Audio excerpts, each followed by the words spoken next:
Така и во сценариото планови за годишни планови за вработување, затоа службите ги споиле точките.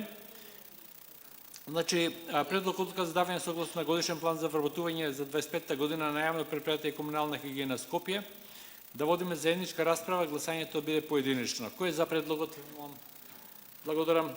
Прифатен предлогот. Материјалот ви е доставен со покана за седницата. Дали некој бара збор? Кирков и Макферисини и Страшо Ангеловски. Ај по тој редослед. Кирков, Макферисини и Страшо Ангеловски.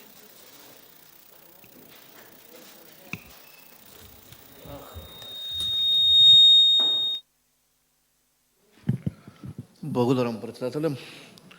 Почитувани колеги советници, почитувани представници од јавните предпријатија, почитувани гости.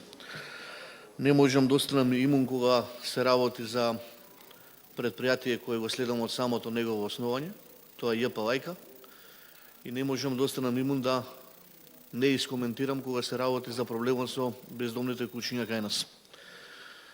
Неколку пати искачам нова говорница и говорам за деценискиот проблем кој го има нашата метропола со бездомните куќиња, и навистина тоа е рак рана, проблем кој не можеме да го решиме со години.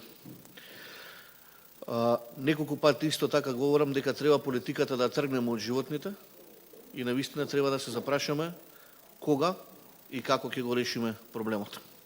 На дневен ред имаме програма за вработување. Од тука сакам да ја известам целата јавност и советниците дека пред неколку недели заедно со мојот колега од Советот, господин Тони Бојковски, бевме во посета на ова јавно предпријатие, каде разговаравме и со директорката, која можам да кажам дека не прими одлично, не запозна со целокупната работа на предпријатието, со сите проблеми со кои се соочува ова предпријатие.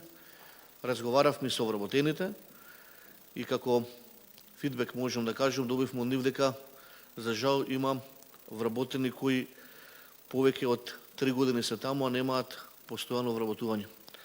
Ова се истите тие вработени кои сега доаѓаат во оваа програма за вработување до крајот на годината. Се работи за одржувачи на предпријатието, за чувари, за ветеринарни техничари и слично. Па сакам како човек кој е директно поврзан со животните и ја следи оваа проблематика, да ве запознам дека оваа работа е навистина комплексна. Не може секој да работи оваа работа и навистина треба да се сакате работата и да се ги сакате животните за да бидете да го работите ова. Тие луѓе се ретки и затоа сметам, пак ќе кажам, политиката на страна, сметам дека овие вработени треба да добијат шанса за да се добијат вработување и да се ги задржиме во стационарот. И понатака ќе го држам ставот дека програмата со која работи ЈП Лајка е погрешна и треба да се дополни со тоа што се покажа во изминативе години дека не ги оправда очекувањата на скопјани или пак многу споро го решава проблемот со бездомните куќиња. Метрополата е преплавена, има преку 10.000 куќиња на територија на град Скопје, билтенот на МВР препун со каснувања, граѓани ја тужат ЈП Лајка и слично. Сме разговарале веќе повеќе пати за тоа, меѓутоа ајде да почнеме од некаде да го решаваме проблемот. Многу набрзо од сега, верувам дека ќе имаме нова програма, нов градоначелник, ново раководство, но да дадеме шанса на овие вработени да се ги задржиме затоа што е реткост. Молба од мене до сите советници да ги изгласаме овие 6 вработувања кои ни се бараат во моментов, а многу наскоро од сега ги уверувам сите скопјани дека и ова предпријатие ќе биде проширено, програмата ќе биде проширена и дека многу брзо време ќе го решиме проблемот со бездомната популација на куќиња. Ви благодарам.